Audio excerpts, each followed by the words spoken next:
অমাবস্যার সময় গ্রামের আঁকা বাঁকা মাটির রাস্তা, দুই পাশে ঘন জঙ্গল আর বাঁশঝাড়ের মধ্য দিয়ে একটা গরুর গাড়ি শব্দ করে ধীর গতিতে এগিয়ে চলেছে। বাতাসে শোষ শব্দ আর ঝিঝি পোকার একটানা ডাকে পরিবেশটা থমথমে। গরুর গাড়ির মধ্যে হ্যারিকেনটা টিমটিম করে চলছে। নরেন, খুড়ো, রঘু আর নিতাই গরুর গাড়ি করে কোথাও একটা যাচ্ছে। রঘু আর নিতাই নিজেদের মধ্যে কথা বলছে, আর নরেন খুড়ো মুখ গোমড়া করে বসে আছে। বাবা রে বাবা, বর্ষার সময় খুব কষ্ট হয় রে এই কাঁচা রাস্তা দিয়ে যেতে। গঞ্জ থেকে ফিরতে অনেক সময় লেগে যায়। হ্যাঁ, ঠিকই বলেছ নেতাইদা। এই রাস্তা ঠিক না করলে আমাদের আর শান্তি নেই।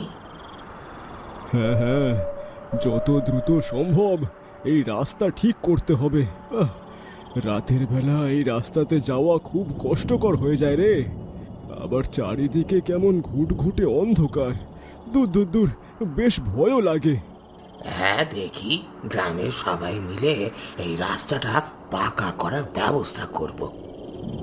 আরে, আমি তো ভুলেই গিয়েছিলাম। আজকে তো অমাবস্যার রাত। শুনেছি এই অমাবস্যার রাতে মৃত আত্মারা সব জায়গায় ঘুরে বেড়ায়।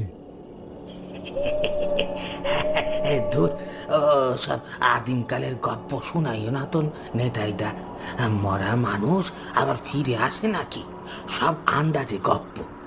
আরে আসে আসে, আমি শুনেছি। আরে ও খুড়ো, তোমার হলো কি বলো তো? অমন মুখ গোমড়া করে বসে আছো যে। নরেন খুড়ো কোনো জবাব দেয় না, অন্যমনস্ক হয়ে চুপচাপ কিছু একটা চিন্তা করছে। এসব আমি বিশ্বাস করি না। যতদিন নিজের চোখে দেখতে পারবো না ততদিন বিশ্বাস আমি করব না। তাই না খুড়ো? তুমি কিছু বলছো না কেন? হ্যাঁ খুড়ো? নরেন খুড়ো চিন্তায় ধ্যানমগ্ন থেকে বের হয়ে বলল, বিশ্বাস করছিস না বুঝলাম, কিন্তু যা কোনোদিনও চোখে দেখিসনি তা নিশ্চিন্তে কিভাবে বলতাছিস যে তারা নেই? আরে খুড়ো, কি সব বলছো? মরার পরে সবাই কবরে চলে যায়। মরার পরে কেউ আবার ফিরে আসে কি? আরে বেটা, সবাই ফিরতে চাইলেই কি ফিরতে পারে নাকি? কারোর যদি কোনো অপূর্ণ ইচ্ছে বাকি রয়ে যায় তখনই সে ফেরে। যদি তোর বন্ধু মারা যাওয়ার পরে তোর সাথে কথা বলে, এটা আশ্চর্যের ব্যাপার, তাই না? খুড়ো, তুমি দেখেছো নাকি? হঠাৎ এই প্রশ্ন করলে যে। হ্যাঁ খুড়ো, তুমি কি সত্যি সত্যি দেখেছো? নরেন কোন একবার নেতাই আর রঘুর দিকে তাকায়, তারপর একটা দীর্ঘশ্বাস নিয়ে বলে, হ্যাঁ, দেখেছি। এটা কোনো বানানো গল্প নয়, এটা এক সত্য ঘটনা। এই ঘটনা ঘটেছিল আমার চাচাতো ভাইয়ের সাথে। ও খুড়ো, আমার খুব জানতে ইচ্ছে করতেছে। তাড়াতাড়ি বলো না।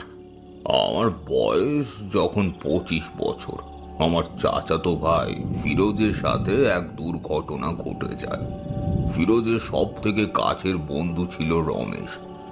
ফিরোজ তার জমি বিক্রি করে রমেশকে শহরে পাঠায় ব্যবসা করার জন্য, কিন্তু ওর বন্ধু শহরে গিয়ে তাকে ভুলে যায়, তার সাথে কোনো যোগাযোগই রাখে না। কিন্তু ফিরোজ রমেশকে খুব ভালোবাসত।